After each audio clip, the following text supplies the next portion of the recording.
Matthieu chapitre 5, nous allons lire à partir de 43 à 48. Vous avez appris qu'il a été dit, tu aimeras ton prochain et tu haïras ton ennemi.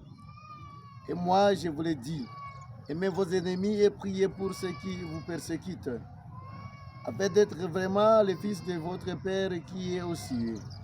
Car il fait lever son soleil sur les méchants et sur les bons, et tomber la pluie sur les justes et les injustes. Car si vous aimez ceux qui vous aiment, quelle récompense a-t-il à vous en avoir?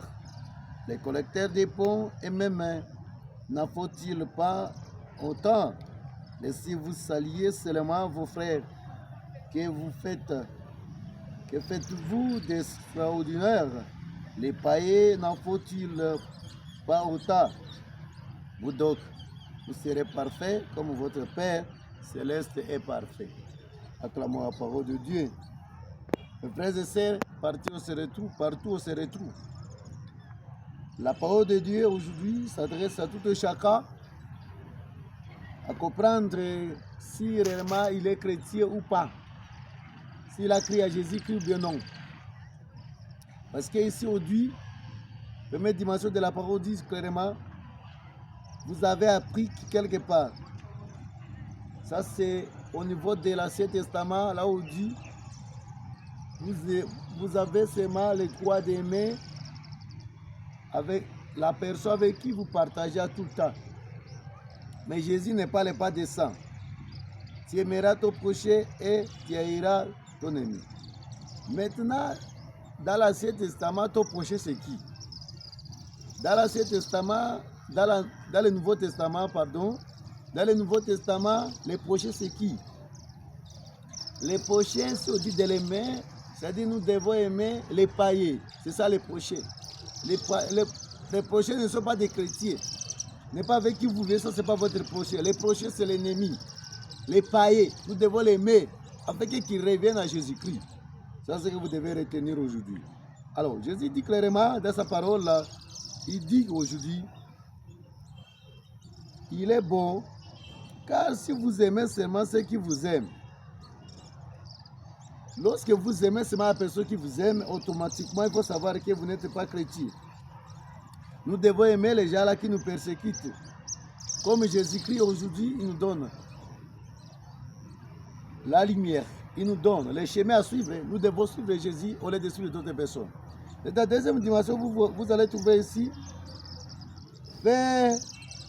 notre Dieu, il fait même tomber la pluie sur les païens et les bons. Nous devons avoir les cœurs là, les cœurs de Dieu. Parce qu'il nous dit, dans la dernière dimension, il dit quoi? Soyez parfaits comme votre Père céleste est parfait. C'est ça ce que nous devons chercher. Nous les prions. Tout le monde doit chercher la sainteté. D'être parfait comme le Père qui est parfait. Parce que nous avons crié à Jésus-Christ, nous devons chercher comment Jésus a vu, comment Jésus a vécu le monde, comment il s'est comporté. Il priait, sa vie était la prière. Sa vie était aussi le jeûne. Alors nous devons nous poser la question, est-ce que nous sommes comme Jésus ou bien non? Et il dit clairement, il dit, vous donc, vous serez parfaits comme votre Père céleste est parfait.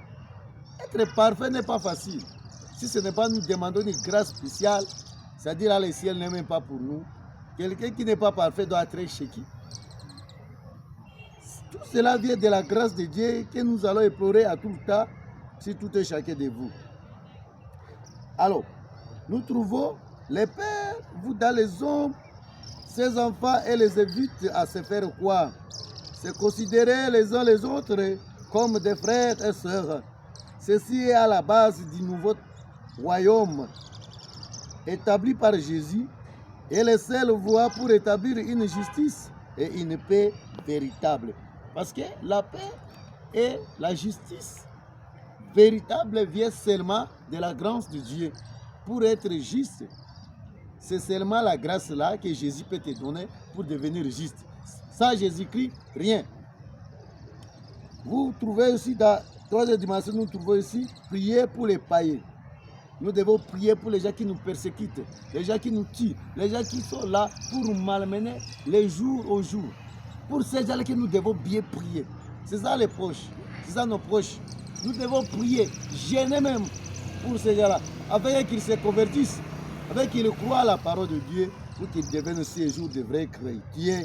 C'est ça notre travail. Alors, nous trouvons ici, lorsque Jésus dit, l'enseignement n'est pas simplement éthique. Il s'arrache dans le fait que tous les hommes soient les enfants de même Père et qu'ils doivent lui ressembler, pleins d'amour envers tous. L'ambition de Jésus-Christ est quoi? De faire que nous tous, nous sommes des enfants de Dieu seul et Père. Nous avons un seul Père qui est notre papa. Dès que nous avons crié à Jésus-Christ, on l'appelle Père. C'est notre papa. C'est ça la mission de Jésus. Jésus voulait que tout le monde de la terre soit uni. Quel que soit votre race, quelle que soit votre église, quel que soit là où vous êtes, Jésus voulait que nous tous nous soyons un. Parce que nous formons le corps mystique de Jésus-Christ. Au ciel, il n'y a pas une église. Oui, ça là, c'est mal les gens. Vous devez retenir ça bien.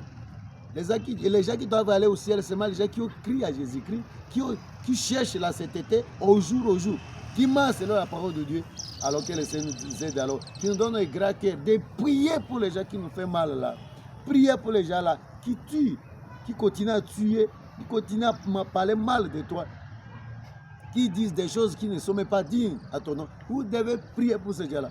Prier et les mains, c'est ça, la grâce que nous allons demander dans la parole d'aujourd'hui, afin que nous soyons parfaits, comme le Seigneur nous demande, comme Jésus-Christ a dit, soyez parfaits, comme votre Père Céleste est parfait.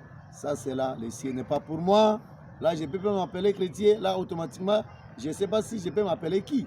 Tu dois te donner seulement les noms, alors. Alors, c'est ça la grâce que nous allons demander aujourd'hui. Abonnez-vous, c'est votre simple serviteur de tous les jours. Père Justin, Shalom, que le Tout-Puissant vous bénisse.